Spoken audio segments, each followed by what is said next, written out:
kind of want to get the sponsor of today's video out of the way because it is such a contrast to the game that I'm about to talk about, or at least how I think this game that I'm about to talk about will turn out.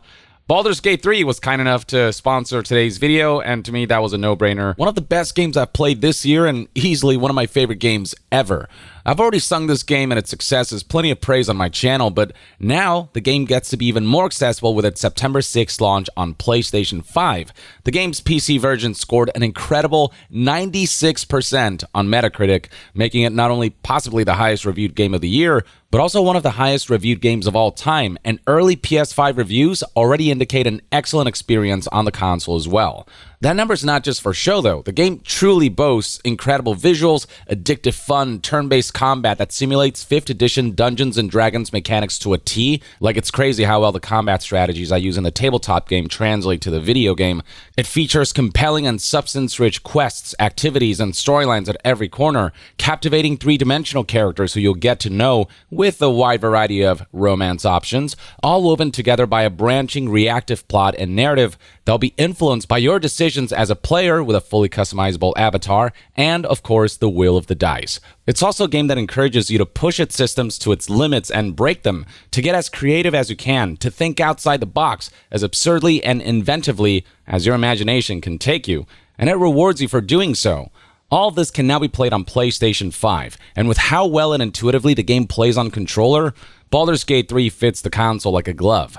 PlayStation 5 and PC players can get started right now by using my link in the description box and comment section below to support my channel, as well as the amazing developers over at Larian Studios for crafting genuinely one of the best games in recent memory. Now, on the other hand, we got Skull and Bones, which, look, the game isn't out yet, so I don't want to fully judge until I get my hands on the game, but it's safe to say that the game is just not looking good. Its development cycle is as troubled as it can get. And usually when there is a troubled development cycle like that, and combined with the fact that the gameplay they've shown has been nothing all that impressive, I think it's a safe prediction, though not a 100% sure one, that Skull and Bones, I feel like it'll end up flopping at launch. And it's gone through a lot. I mean, this is a game whose development started all the way back in 2013, so it's been over a decade now.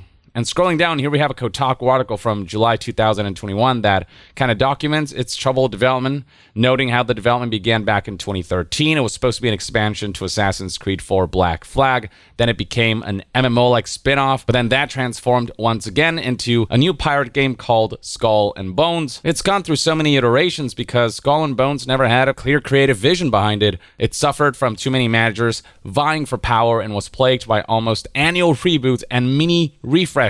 And you can see in this article just how many versions of the game there were. By 2017, they tried a session-based shooter modeled after Rainbow Six Siege, but with ships and boats. That was the game that was revealed at E3 2017.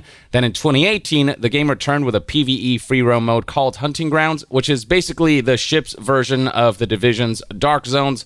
This version of the game would eventually get scrapped too. By 2019, survival games like Rust and Ark Survival Evolved became Skull and Bones' new guiding stars, involving resource management elements, harsher stakes for dying, roguelite edge. That's alongside all of the sailing, fighting, and looting, and apparently that was a particularly messy transition and change in direction. And then in 2020, the direction of the game shifted yet again, with Kotaku reporting in this 2021 article that the latest build of Skull and Bones will be different still. With how many times the project has shifted in direction, the project has also cycled through a lot of creative directors, with Elizabeth Pellin becoming the 3rd creative director on the project, and each new director would be accompanied by a big leadership shakeup. And yeah, I mean, Ubisoft itself has confirmed that Skull and Bones has been rebooted, like in the September 9th, 2020 blog post, where they said that production on Skull and Bones has been in full swing with a new vision. This was something that Elizabeth Pellin, the then creative director, wrote in regards to the status of the development of this title. Without a doubt, this is a project that Ubisoft would have loved to cancel by now, but their hands are tied because they made a deal with the Singapore government, and so they're obligated to ship this game no matter what the development troubles may be. And so the end result is a project that has been delayed time and again. By May of 2021, the game had been delayed a 4th time, and then on September 28th, 2022, Skull and Bones would be delayed yet again. That would mark the 5th time the game would get delayed, as reported here by IGN. When the game was first announced back in E3 2017, the game was set to come out in fall of 2018. That's 5 years ago. But then the first delay happened when they pushed Skull and Bones back to 2019 to 2020. And then later, it was reported that the game had been quietly rebooted. And that's around the time that the third creative director, Elizabeth Pellin, took over, leading to a second delay to sometime in 2020. And then it was delayed again to 2021. And then from there, Skull and Bones would ask for even more time, as the game was later delayed into 2022 to 2023. At one point, the game was given a release date of November 8th, 2022, but then came that 5th delay that pushed the game back to March 9th, 2023. Obviously, we're way past that and the game still isn't out. It didn't help matters that those who have play tested the game haven't been reporting particularly positive things about the game that they've tried. This right here is an article from January 29th, 2023, where it's reported that Skull and Bones is still struggling to resonate with players. In fact, there's somebody on Reddit who actually posted about their experience with playtesting the game. This is what that looks like. I covered this in a previous video, so you can read this for yourself. Pause if you so desire. But essentially, the TLDRs, it feels like a very grindy version of Black Flag with few innovations, fetch quests, a lot of fetch quests, and a lot of microtransactions. Yay. To make matters worse, Ubisoft would delay Skull and Bones for a 6th time on January 11th, 2023. This is a press release for investors where Ubisoft said, "We have decided to postpone its release in order to have more time to showcase a much more polished and balanced experience and to build awareness. Skull and Bones will now be released in early 2023 to 2024. This would then be announced to the general public via the following tweet published on January 12th, 2023, where they said that today we'd like to share an update regarding our release date as we made the decision to delay Skull and Bones a little more. Now, not long ago, they did host a closed beta for the game starting August 25th, 2023 and ending in August 28th, 2023. So there is a game here that will ship at some point. There is a playable version of this, but unfortunately, feedback has been mixed. While outlets like IGN had an optimistic outlook based on what little they played, stating that I'm more excited to dive into the full experience than I was even way back when it was announced at E3 all those years ago. You got other outlets like Yahoo News, Singapore contributor Aloysius Lowe, stating that he felt terribly bored by the game, with much of the beta boiling down to blowing up ships or quietly sailing for long stretches of time while little happened. Now, this is where things somehow get even worse for Skull and Bones, with Kotaku reporting yesterday, September 6, 2023, that Skull and Bones has lost yet another creative director, referring to none other than Elizabeth Pellin, who I mentioned before was the third creative director on this project, which means that the game is now on its 4th creative director, which is completely unprecedented, which doesn't speak to a game that will really have a strong and cohesive vision. According to Kotaku's report here, Elizabeth Pellin began working with the Skull and Bones team all the way back in 2018, so 5 years ago, left Ubisoft Singapore to return to the French publisher's Paris headquarters earlier this summer. She was the creative director who oversaw the game's transition and shift in direction from a primarily session-based multiplayer ship combat shooter to a broader exploration and survival-oriented piracy sim that drew loose inspiration from games like Rust and Ark Survival Evolved. Now, a Ubisoft spokesperson tried to do damage control and tried to make this all look not as bad as it seems, stating that 5 years ago, Elizabeth Pellin went to Ubisoft Singapore with a mission to reboot the creative direction of Skull and Bones. She succeeded, and the Skull and Bones team is now fulfilling her vision to deliver a unique naval action RPG experience to our players. And Ubisoft assured that at this stage in the game's development, it's not uncommon for a creative director to move on to a new project or role, trying to make it seem like the optics look worse than what the actual situation is. But when Kotaku reached out to their own sources within Ubisoft, 2 sources familiar with the situation told Kotaku that Pellin's tenure at Ubisoft Singapore had been expected to last at least through the end of the year. So her tenure ended early. This to me doesn't seem like a normal part of a healthy game development cycle. This looks like yet more signals that there are a lot of red flags surrounding the development history of what has been a very troubled title since the beginning, since a decade ago. And despite delay after delay after delay after delay after delay after delay for Skull and Bones, apparently there is still no internal release date, according to Kotaku, based on what they learned from their sources. Like, that's crazy. Ubisoft still does not have a target release window or an exact release date for this game. They used to when they announced a release date, but then backtracked on that and delayed the game numerous times since then. But as of right now, as of the recording of this video, Ubisoft have no clue when this game will ship. It just speaks further to a project that continues to be woefully mismanaged and that it's not coming quite together.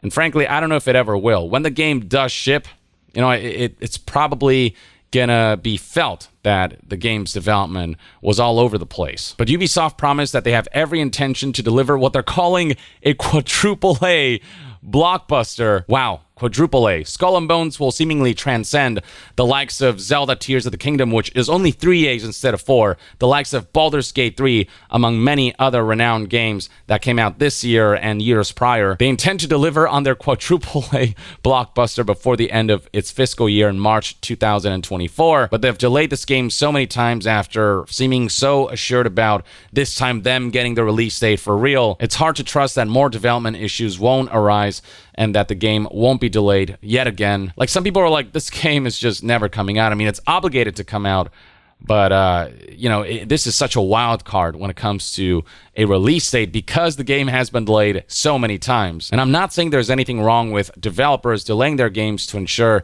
that the game is feature complete and polished, but when a game just continuously doesn't seem to know its release date and keeps giving us windows before delaying, it speaks to a giant red flag that says that you should probably not pre-order this game. I mean, you shouldn't pre-order, period, with any game, but especially this one, be wary of trying to get in early on this. You should probably wait until reviews come out, because all of the red flags are here. This is on top of the fact that at the Ubisoft Singapore studio where Skull and Bones is being developed, there have been complaints about how Skull and Bones development hell has been accompanied by broader concerns around workplace treatment, equality, and pay, which is culminating in people wanting to unionize and trying to organize something to try to essentially have a seat at the table to be able to seek protections for employees who are not happy with their working environment. As Kotaku reports here, this all culminated in a ballot exercise by the country's Creative Media and Publishing Union, who has been soliciting support from developers there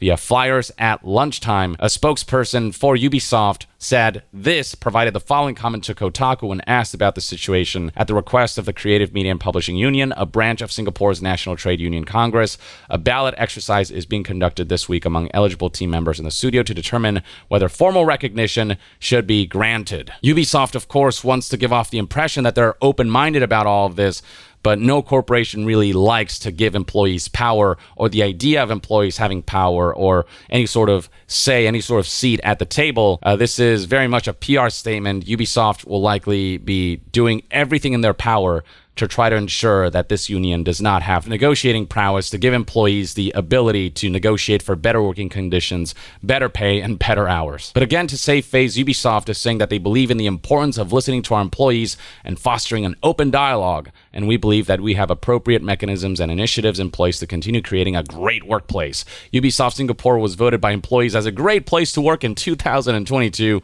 and will continue to engage with our team members to gather their feedback and work together to create a workplace where everyone can thrive. Well, obviously there's trouble in paradise, and you pointing out some self-appointed award from 2022, like, that doesn't assuage concerns that have cropped up recently, especially given just the development hell that employees have had to suffer through with Skull and Bones. I mean, it must be painful to work on something for so long, knowing that you're working towards a game that probably won't end up impressing a lot of people, that has gone through so many iterations, and that seems like just a tunnel with no light at the end. And when that light comes at the end of the tunnel, Skull and Bones will likely be remembered for all of the wrong reasons. And I hope the game can prove me wrong. I hope that they can make all of these years of development and all of the hell that the developers went through somehow worthwhile. But when a game goes through this much of a rough patch throughout the course of a decade, it seldom tends to end in good results. And it'd be one thing if the gameplay shown throughout the years just created a sense of optimism and a sense of like really great potential. But this game, you know, the more I see of gameplay, the more I get the sense that just the conceptualization of this game and its execution were a mistake, and that this game should really not exist, and that they should have stayed a Black Flag DLC rather than its own full-fledged game, because the pirate sim aspect just feels so weak, and it's so focused on ships and the sort of pirate simulation aspect where you get to kind of walk around with boots on the ground and engage with ships as a pirate as well as a ship. That stuff just isn't as substantial and as present as it should be. The experience just looks half-baked, and I feel like if you want this kind of experience, just play Assassin's Creed Black Flag. That feels like a more fully fleshed out version of Skull and Bones. Like, Skull and Bones will really have to surprise us in terms of depths of mechanic and its progression loop and the way it rewards players and its mission design and its combat to overcome the shadow of pessimism that it's currently under. So yeah, between all of the reboots and change in direction that this game has seen, all of the creative directors that it's cycled through, now on its 4th creative director, with the 3rd having left the project recently, earlier than Ubisoft sources expected at that, combined with all of the delays that seem to indicate that this game just, I mean, the troubles surrounding it are endless, and it is like literally impossible for me to feel optimistic about this. My expectations are so low for this game that maybe, just maybe, it'll be, I don't know, enough of a cohesive product when it does launch where even though it's just halfway decent, it'll be better than I expected because the bar is that low.